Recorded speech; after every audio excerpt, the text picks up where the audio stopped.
Thank you very much, Zebulon.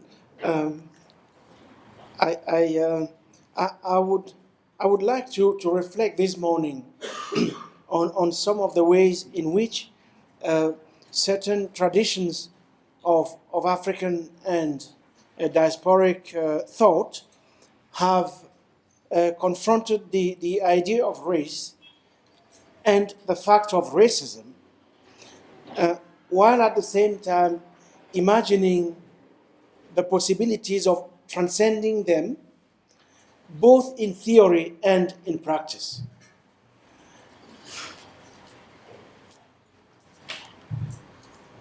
So it's probably necessary to start by restating the extent to which African and diasporic thought and imagination is saturated with the dream of a colorblind future. That is a future in which race is going to prove unimportant. It is saturated by the dream of a time to come when indifference to difference will become the norm, because every single living human being will be valued and will be treated as a human being like and among other human beings and nothing else. It is a dream you find in almost every important work produced by people of African origins, at least since the 19th century. This dream, one finds it in musical and other forms of aesthetic expressions, in popular and religious narratives, in systematic thought, and it has powered many political struggles. We had a living example of this yesterday with Ahmed Kathrada. Racelessness might not be the most appropriate term to name this long, complex, and by definition, open-ended aspiration and unfinished project, just as Kelly and Sarah were reminding us this morning. To start, it is therefore important to go beyond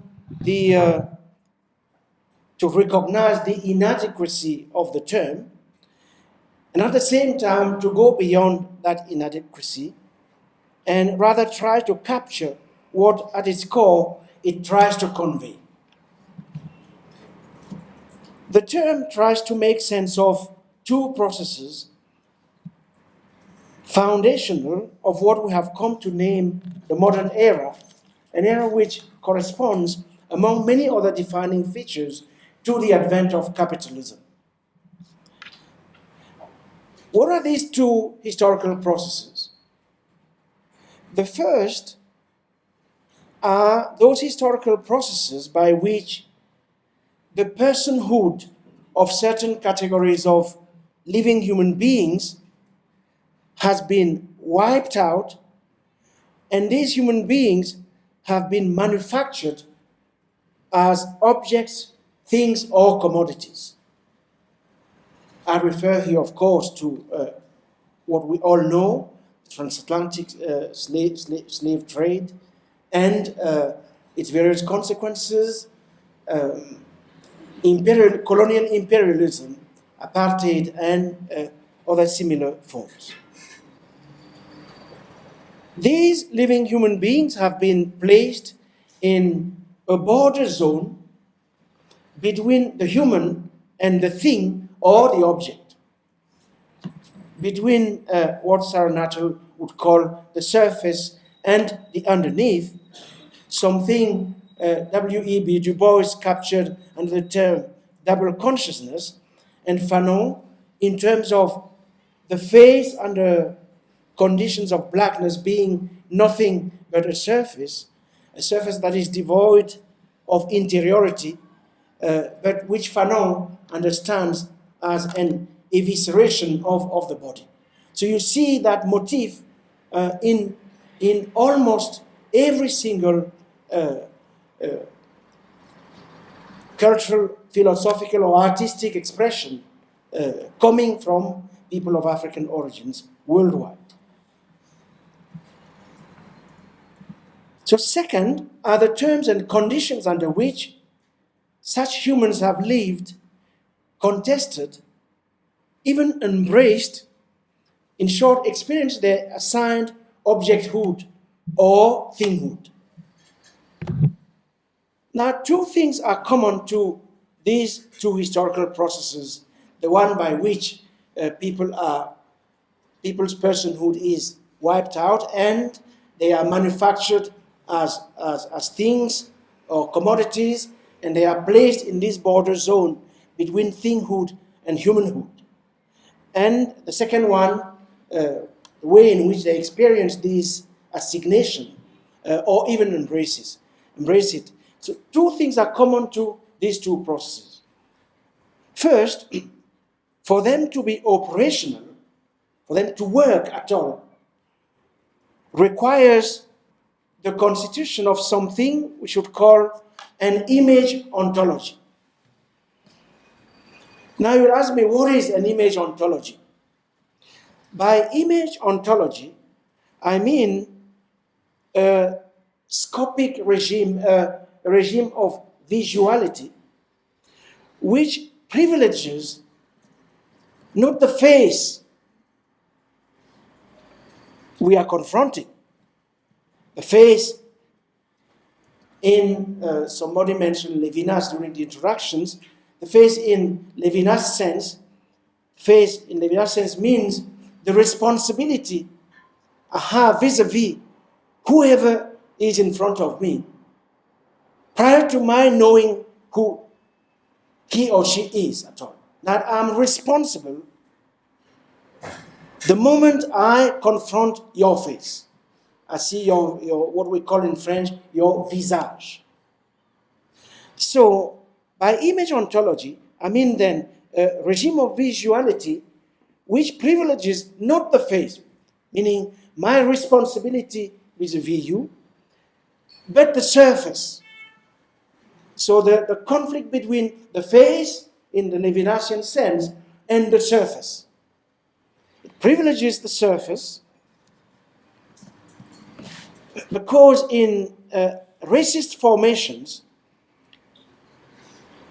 this scopic regime becomes, by force of laws, by force of institutions, by force of routine, and by force of habitus, it becomes a social imaginary.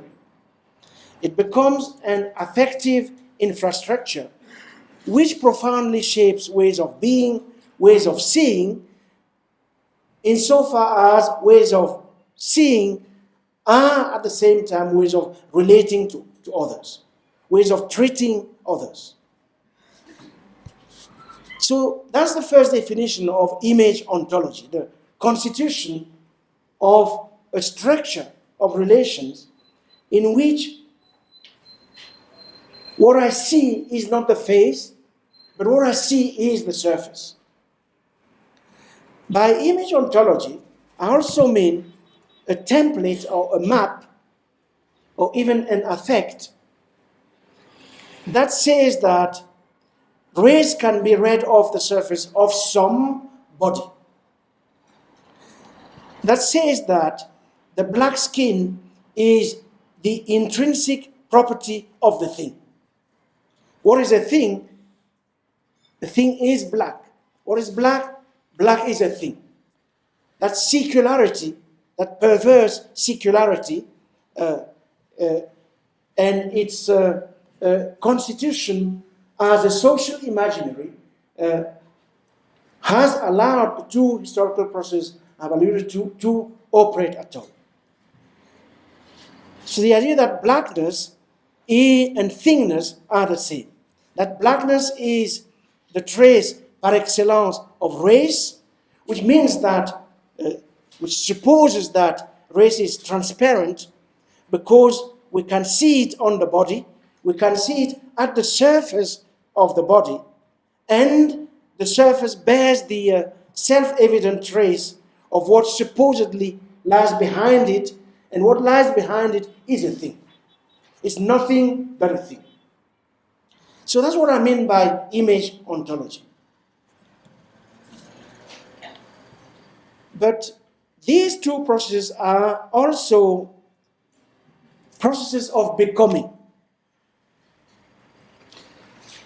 If only because the human subject at the center is undergoing, is becoming other than who he or she previously was, separating himself or herself from a previous being in relation to which one becomes an alien.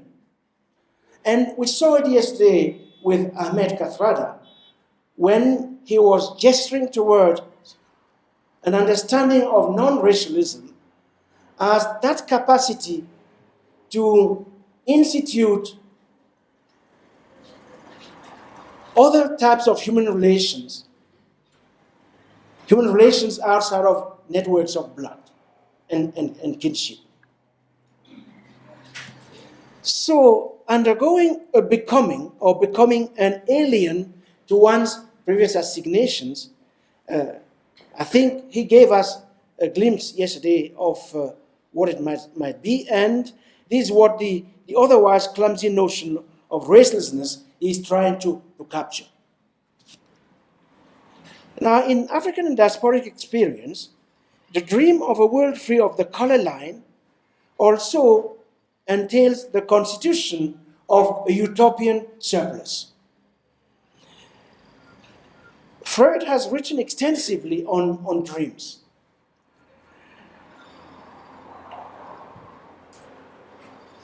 To what he has told us, we have to add one other thing. Dreaming is a political practice. Psychic politics, if you want. It is, in African diasporic experience, the first road to liberation. You just have to read, some of the narratives or autobiographies of some of those who were implicated in some of the most important transformations of the last century. In our case here, the biography of Walter Sisulu, Nelson Mandela's own autobiography, refers again to Kathrada's memoirs, and many others. One thing is striking in all these texts, and these are people who were involved in political activism, political organizations, political mobilization. They all start from the assumption that to dream of a different order is the first step towards liberation, is the first road to liberation. But the kind of dreaming they refer to is also a risky exercise because it can lead to sacrifice. And the most potent form of sacrifice in all of these texts I'm referring to is self-sacrifice. You find this also in Gandhi's work. So dreaming becomes political because it has to do with reanimation, with the return of the personhood that has been wiped from the human, with exiting from the border zone between the human and the thing, and re-entering the space of full humanity.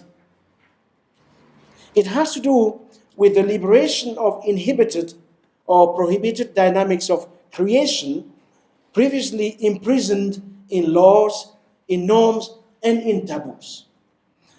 And to a certain extent, we haven't read racism sufficiently enough as a manner of a taboo, as a form of taboo. In other words, one is speaking here about, when we say dreaming, talking about a set of practices and modes of critique whose specificity is to allow life to erupt, and in erupting, to escape the state of matter in which structures of power, exploitation, and subjugation seek to confine it. So when we say non-racialism or colorblindness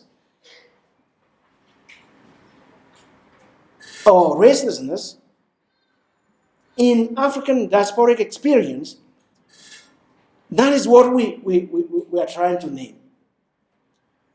The reopening of the question of life, how it is that life can escape the state of matter in which structures of power have sought to confine it. And in doing so, how is it that we can create new forms of social, political relations that do not necessarily pass through lines of blood and lines of descent? And then we can make claims that are not claims of descent, but are broad, universal, I know the term is controversial, universal claims.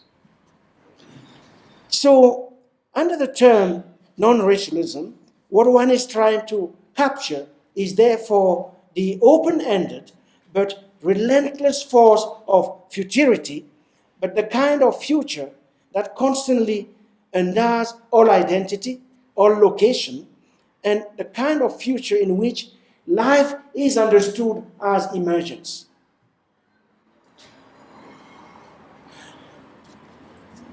That is what I read in the archive I'm referring to. Of course, there are different understandings of racial destiny in that archive. But since we are talking about non-racialism, this part of that archive is that which has to be highlighted.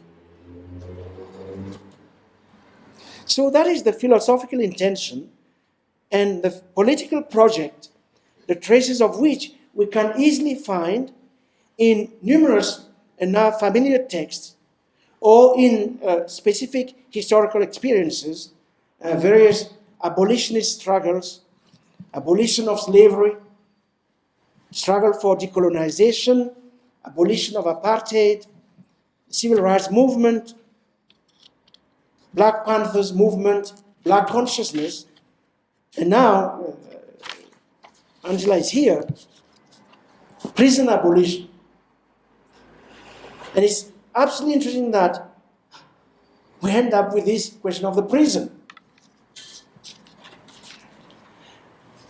So I won't return to this familiar text. This morning I would rather like to invoke a different kind of archive that has to do with aesthetic production and science fiction. I'd just like to mention the fact that of late we have seen, as far as Africa is concerned, a surge in science fiction production. It's everywhere. I wish I had had enough time to study, for instance, Kiluanji Kiahenda's series of photographs put in under the term Icarus 13. They were produced in 2006, and they document the preparations for the first ever expedition to the sun led by Africans. So, okay, you have been to the moon, you have been to Mars. You know what? Now we are going to the sun. We go to the center.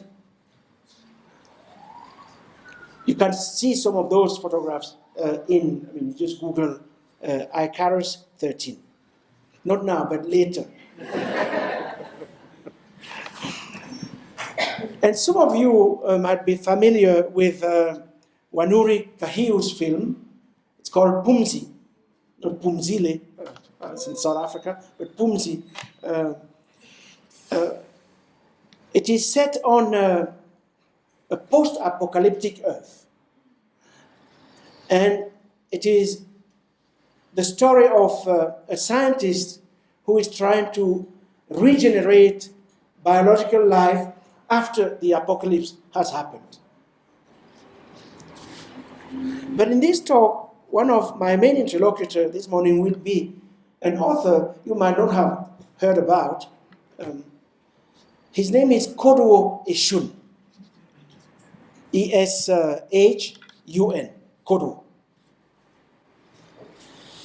Koduo has been so far one of the main exponents of a constellation of ideas and practices, artistic musical practices, that goes under the term Afrofuturism.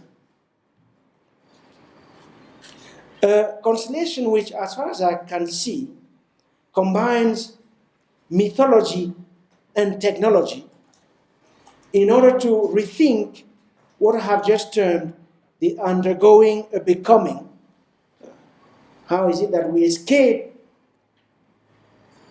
apparently natural assignations and create some new kinds of relations beyond race or beyond blood relations? And for the purpose of the comments I'm going to make, I will mostly be reading Koduo's text, More Brilliant Than the Sun, and the subtitle is Adventures in Sonic Fiction. So the combination of the sonic and the literary sonic fiction. Two elements stand out in Koduo's understanding of the experience of undergoing a becoming, which is the philosophical name of non-racialism, as I have tried to state right from the beginning.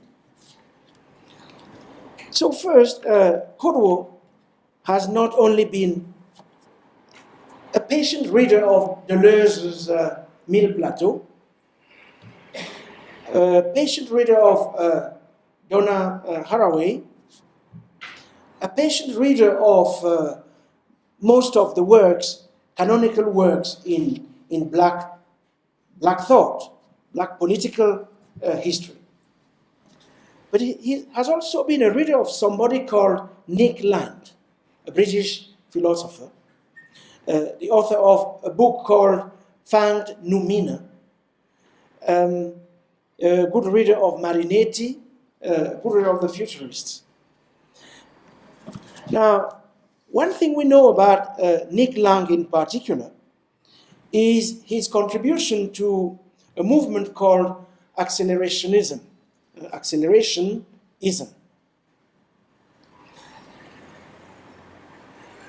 The term accelerationism was coined by another philosopher called Benjamin Noyes in the 90s, and it was further explored in a book called The Persistence of the Negative. One word about accelerationism. Accelerationism takes as its starting point a contention by Marx, according to which the real barrier of capitalist production is capital itself. You'll ask me, why is it that I talk about capital? What does it have to do with all of this? And I'll tell you, I told you right from the beginning that I referred to that historical process by which people are turned, manufactured as things and all that. So one can understand why it is that Koduo is talking to Nick Land. Accelerationism is the movement that has taken this contention at face value, and which argues that what we must, it argues that we must crash through this barrier by turning capitalism against itself. that since there's such a correlation between race and capitalism, racism and capitalism, one way of exiting racism, fighting racism, destroying racism, is to destroy capitalism or help capitalism to destroy itself. And that's the interpretation one can make of this. So the idea is that if capitalism generates its own forces of dissolution, then the necessity is to radicalize capitalism itself. In other words, the politics of the worse the better. That's what it comes to. The worse the better. The worse the better because Land thought capitalism had no external limit. It has consumed life and biological intelligence. And he believes that capitalist speed alone can generate a global transition towards unparalleled technological singularity. And in this visioning of capital, even the human itself could eventually be discarded as mere drag to an abstract planetary intelligence, rapidly constructing itself from bricolage fragments of former civilizations. And as Land had it, through the acceleration of global capitalism, the human would be dissolved in a technological apotheosis, effectively experiencing a species-wide suicide as the ultimate stimulant head rush. Now, I share all of this with you because if we read Cold War issues carefully, we find elements of this brand of thinking in his work. But the most significant aspect of his work has to do with his interest in rhythm. In particular, he has witnessed the way in which, in the 90s, rhythm has morphed as information from the drum kit to the sampler to the virtual studio, going from, and I quote him, a mechanization to a virtualization that is unprecedented, something he calls hyperrhythm, which forms the basis of a project, his own project of speculative acceleration.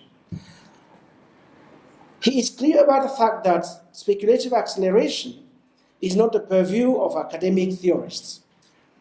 He says, and I quote him again, when painters paint, they are theorizing immanently in the field of paint.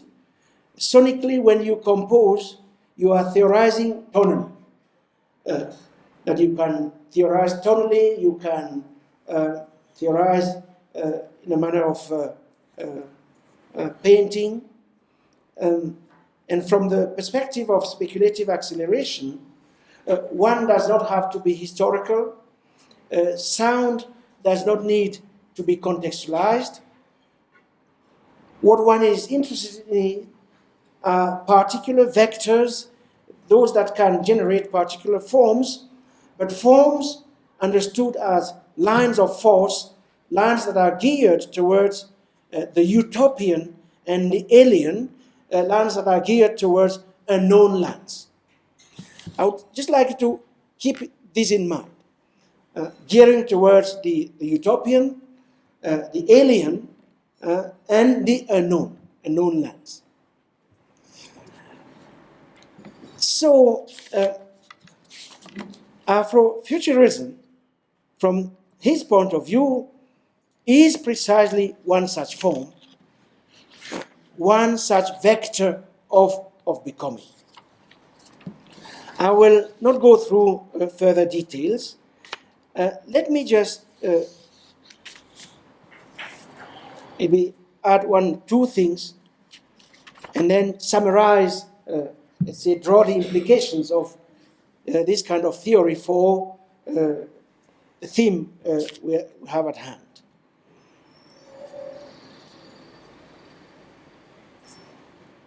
So what he, Kodwo, and a number of people working within that constellation is involved in is in a process of radical inversion in which figures of estrangement, figures of aliens and robots, now work as forces of escape via something we could call post-human transfiguration. That we escape the burden of race by or through the process of post-human transfiguration, through an embrace of our alien, being alien, through our embrace of unknown lands, through our embrace of the robots we have been made to be, and a deliberate embrace of our thinghood. Because a deliberate embrace of our thinghood is the way in which we will create spaces of enabling spaces precisely to defeat race, which is rather a paradoxical proposition, as you can see, a proposition that eviscerates history to a certain extent, maybe not eviscerates it, but plays with it, while not getting trapped in it. How is it that you rely on history, but you are not trapped in history, is something he's trying to work with as a precondition to indeed transcend the racial. But of course, all of this comes with a whole set of paradoxes, and I would like to highlight some. For instance, in contrast to mainstream civil rights movement, which demanded full recognition of the humanity of black people, Afrofuturists equate the human per se with white supremacy and with the normative subject positions of white bourgeois society. Therefore, they regard humanity not as something to be attained, but in Nietzschean fashion, as something that must be overcome, and it has to be overcome through technologies and the subsumption of flesh into machines. That's not my position. I'm just telling you what it is that, what is this proposition of how we exit the racial.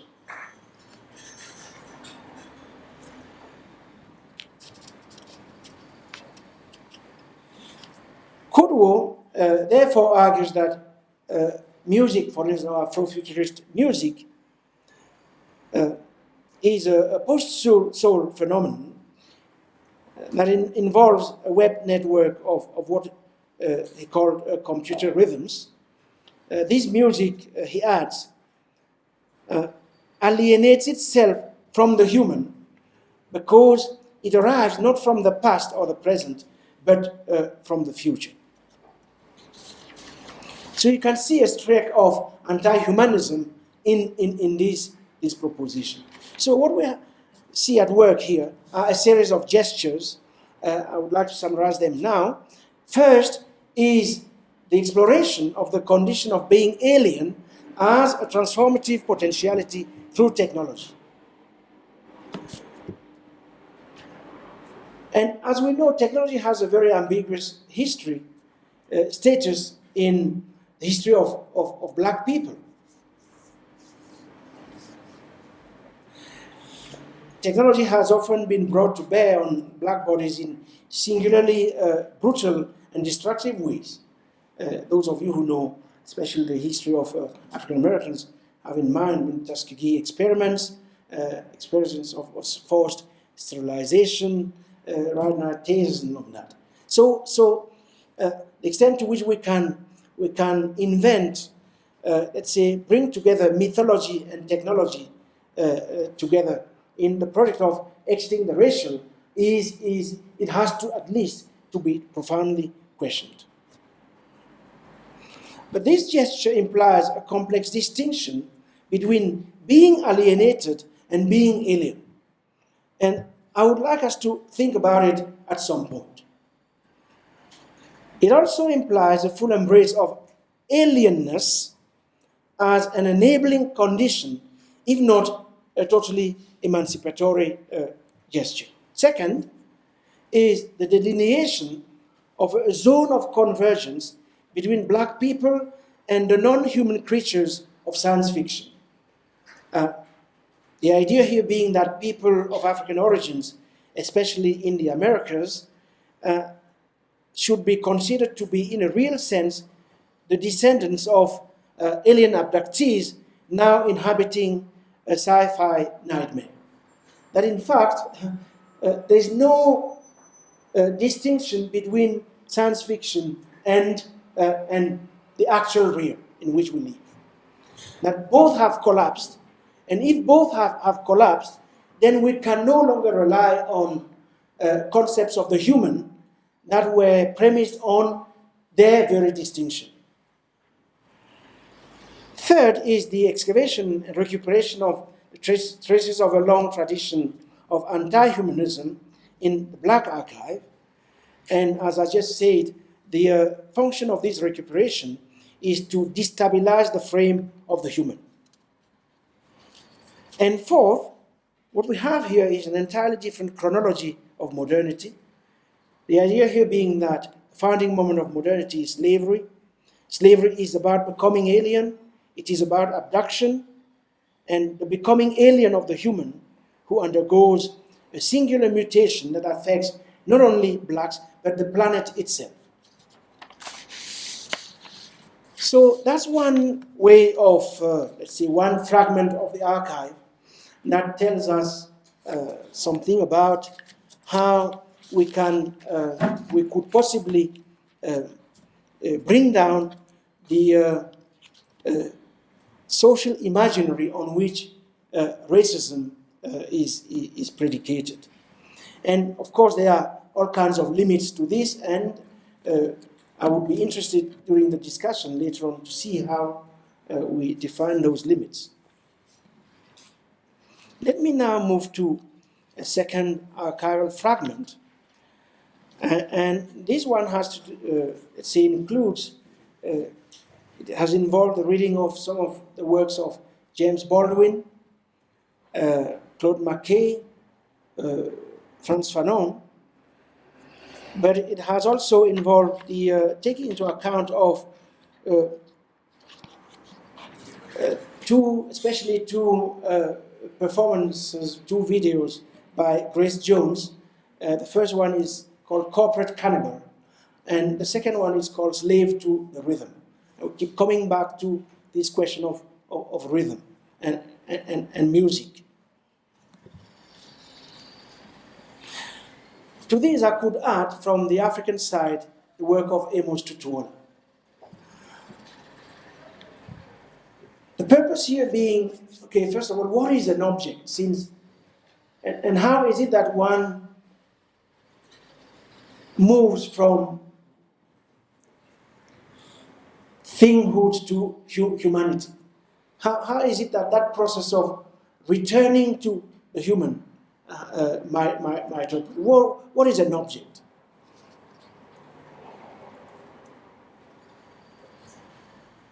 And what I'm going to say is really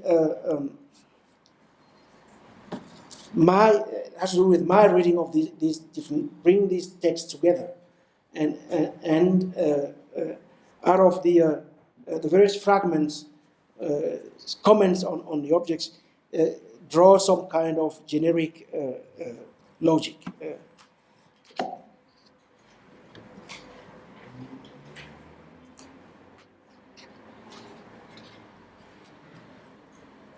So if you read Baldwin, for instance,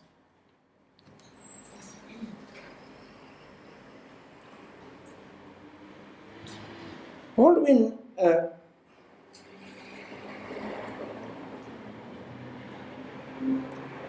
suggests to a large extent that, in fact, objects are always withdrawn from us. When I say objects, just think slaves, blacks, under racial conditions. That racism, one of the works racism does is to constantly try to turn people into things, to erase that distinction between people and things. And capitalism does exactly the same. Let's say the pulsion, the original impulse of capitalism is to erase a whole set of distinctions on the basis of which we have defined what human civilization is all about. Human civilization is about inaugural distinctions. A human being is not an object.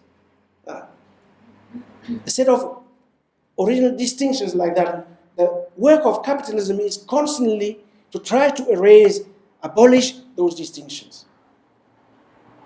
So when I say object, just think slaves, think racialized bodies, blacks, it can be some other figures. So when you read then Baldwin suggests that an object or the racialized black body you see in front of you is always withdrawn from you. Which is, statement, an object is always withdrawn from us, is very different from the current understanding of objects in Latour, in Bill Brown, and the others. It's always withdrawn. We are never able to grasp them, objects, more than partially. Why? Because they always hold their being in reserve in a kind of mystery that we cannot hope to plumb entirely. That the black person under racist conditions, whom you see, and you see him or her believing that the black skin you see is the truth of what race is all about, the black skin you see reveals a truth which has to do with him or her being a thing. What he is saying is that there is always something in addition to what you see. So how is it that you get access to that thing in addition to what it is that you see? Becomes a very important, problem. An object, as we know, is always more than the particular qualities that it displays to us. It does have its inner recesses and its inner being. So how to access these hidden depths has been the problem of any form of racial domination. That racial domination is always incomplete because it can never entirely capture those inner recesses, those hidden depths. And it seems to me nobody explains this more than Baldwin.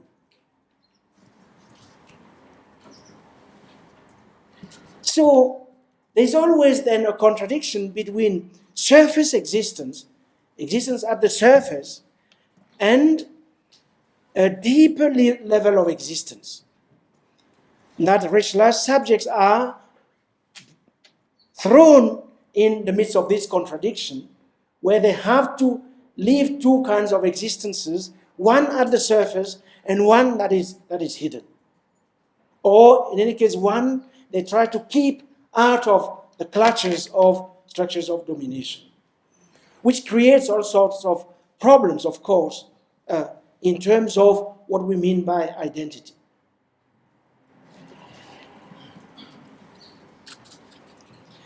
And we see this then play of surfaces, and to use Sarah's metaphors once again underneath, in these two videos by Grace Jones. I won't go into history, the various moments, of Grace Jones' performance, the different periods from the 70s and then the 80s and later on. I'll just use corporate cannibal as, an instantiation of Baldwin's thesis. When we look at those videos,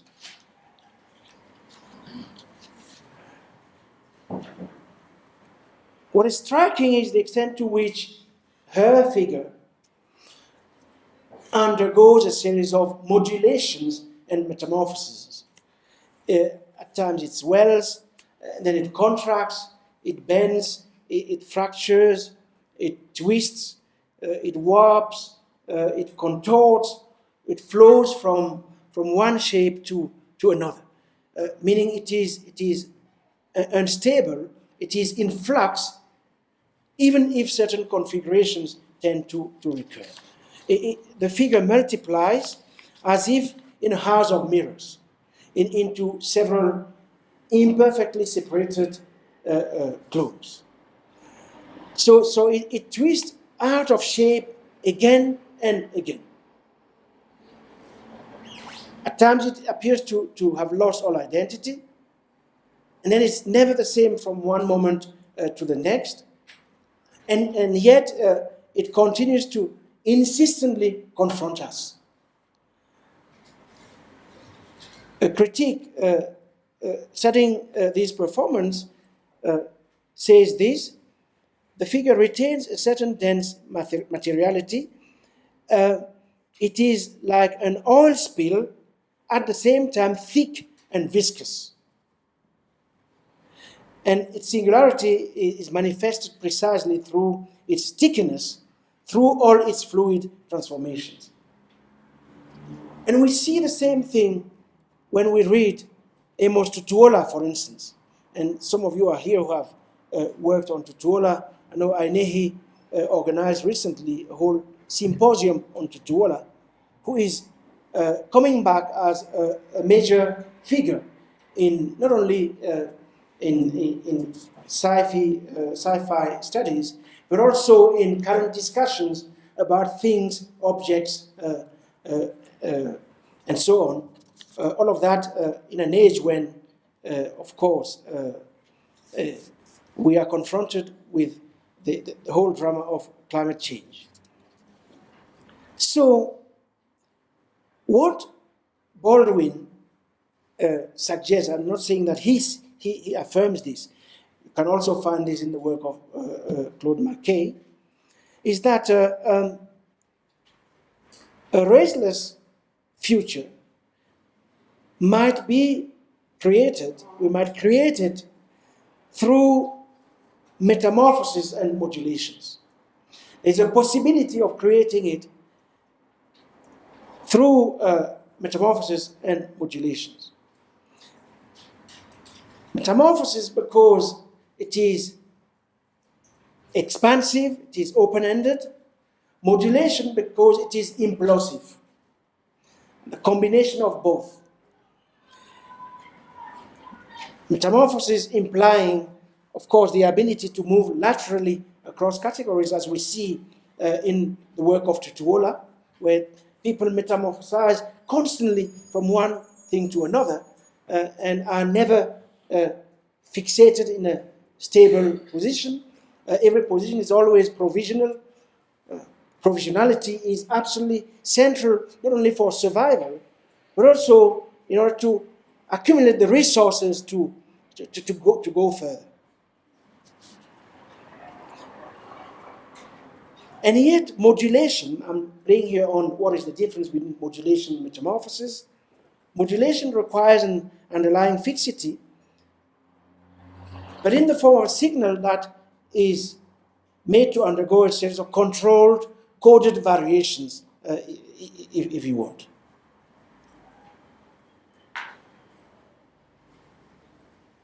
But does it then mean that form is indefinitely malleable?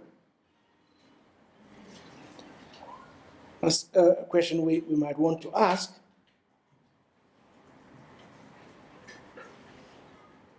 In any case, the idea, what the works I'm referring to here, the possibility they open up is that exiting the racial might consist in continuous modulations in forms that can be changed, of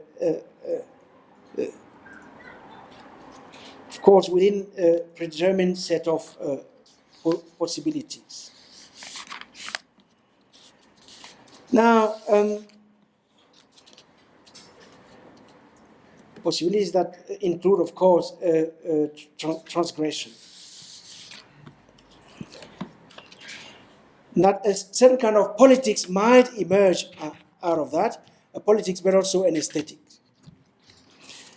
Let me go to an end and to the end of this presentation and, let's say, make a series of comments that might help to qualify what we get from these two archival fragments.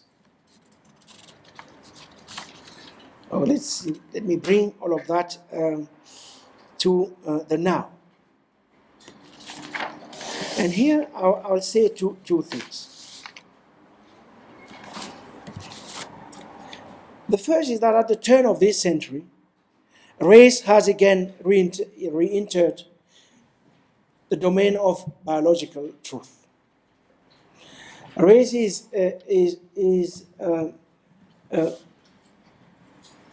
viewed today through what we could call a molecular gaze,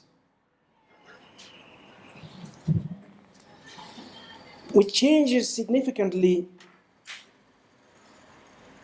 the ways in which Kodu and the others were trying to understand it, let's say in the 70s, 80s, and even beginning of the 90s. A new molecular deployment of race has emerged, especially out of genomic thinking, and I'll leave it to Ruha to tell us what are the implications of all of this, since she will be speaking about this sometime in the afternoon.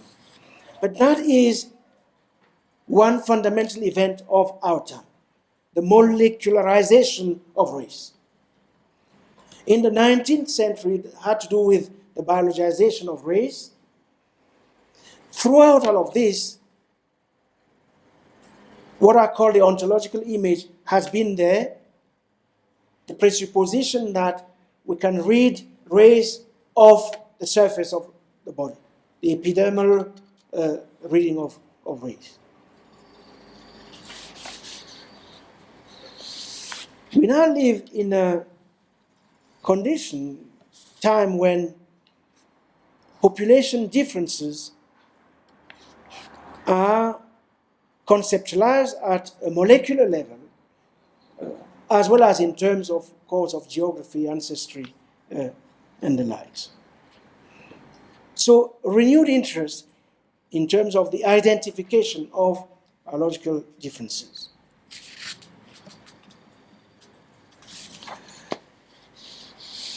All of this, and that's the second concluding remark,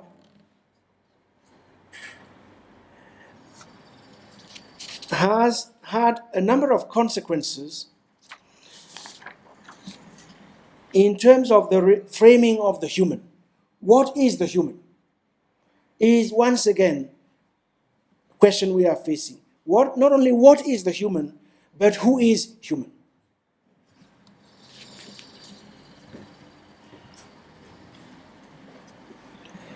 Now we might want to know what is at the heart of these efforts at reframing the human,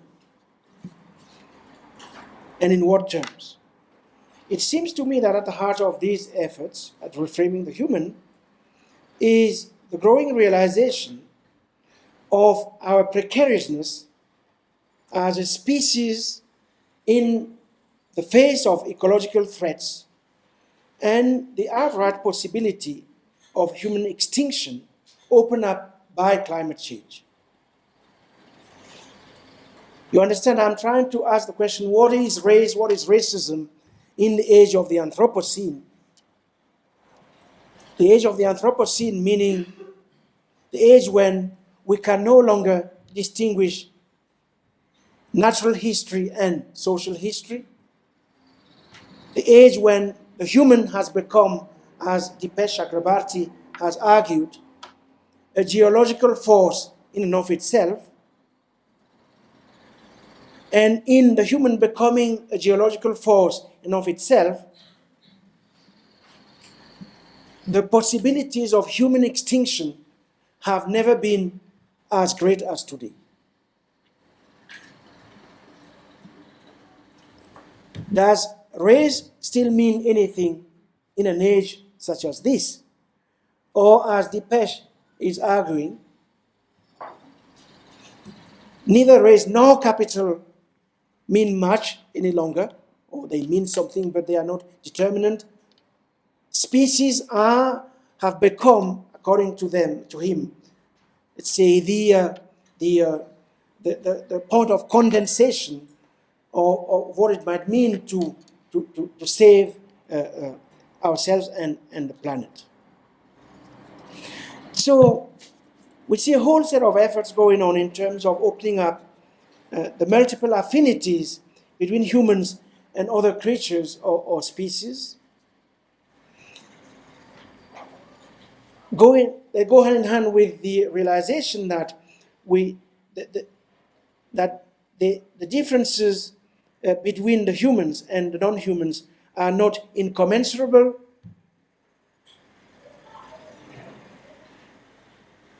There are no incommensurable differences between us, tool makers, sign makers, language speakers, and other animals, or between, as I have just said, social history and natural history. So all of this is going on, while at the same time we witness a rearticulation of race and the recoding of racism, in particular in genomics, in the life sciences in general, in our understanding of the cell, in neuroscience, in synthetic biology, and so on. So with the rise of a molecular and neuromolecular style of thought that analyzes all living processes in body and brain in terms of the material properties of cellular components such as DNA bases, ion channels, membrane potentials, and the like. So this has led to two consequences, many consequences. I just would like to highlight two. One has to do with a renewed preoccupation with the future of life itself. That when we say non-racialism, what we are talking about, the question we are putting on the table is that of the future of life itself.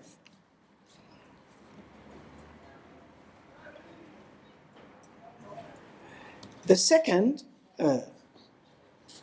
consequence is that this preoccupation with the future of life itself has unfortunately revitalized fantasies of omnipotence. The idea that we might be on the eve of a second creation, if you want, using here a biblical notion. That instead of opening up a space for reinventing ourselves in relation to the other's face in front of me and in relation to other species, all that it has done is to revitalize fantasies of omnipotence, which are responsible in the first place of the situation humanity finds itself today. So, to conclude then, I think we realize now that there is probably more to race than we ever imagined.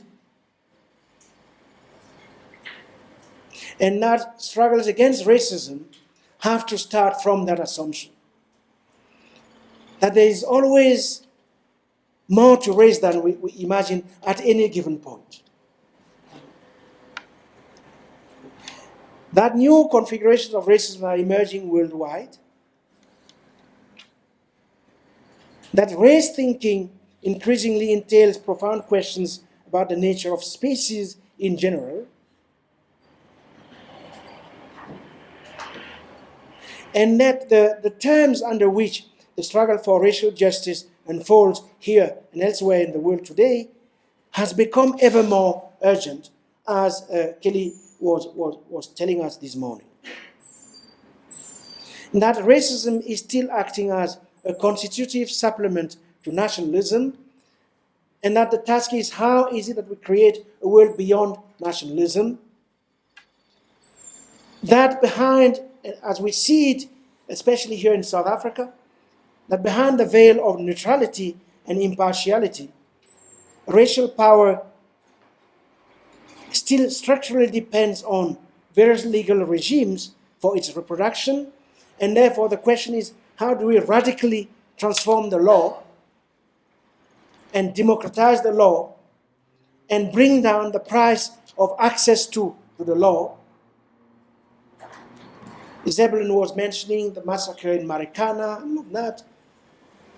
All of these questions are embedded in this. And then, of course, if it is true that race politics is taking a genomic turn,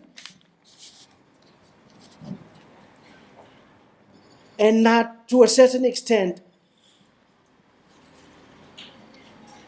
evolutionary theory, genomics, and neurosciences are re-racializing human difference, how is it that we move away from current genocentrism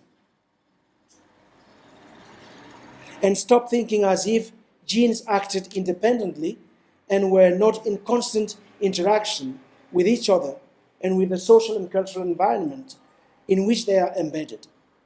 What kinds of new struggles have to be fought, especially in that terrain?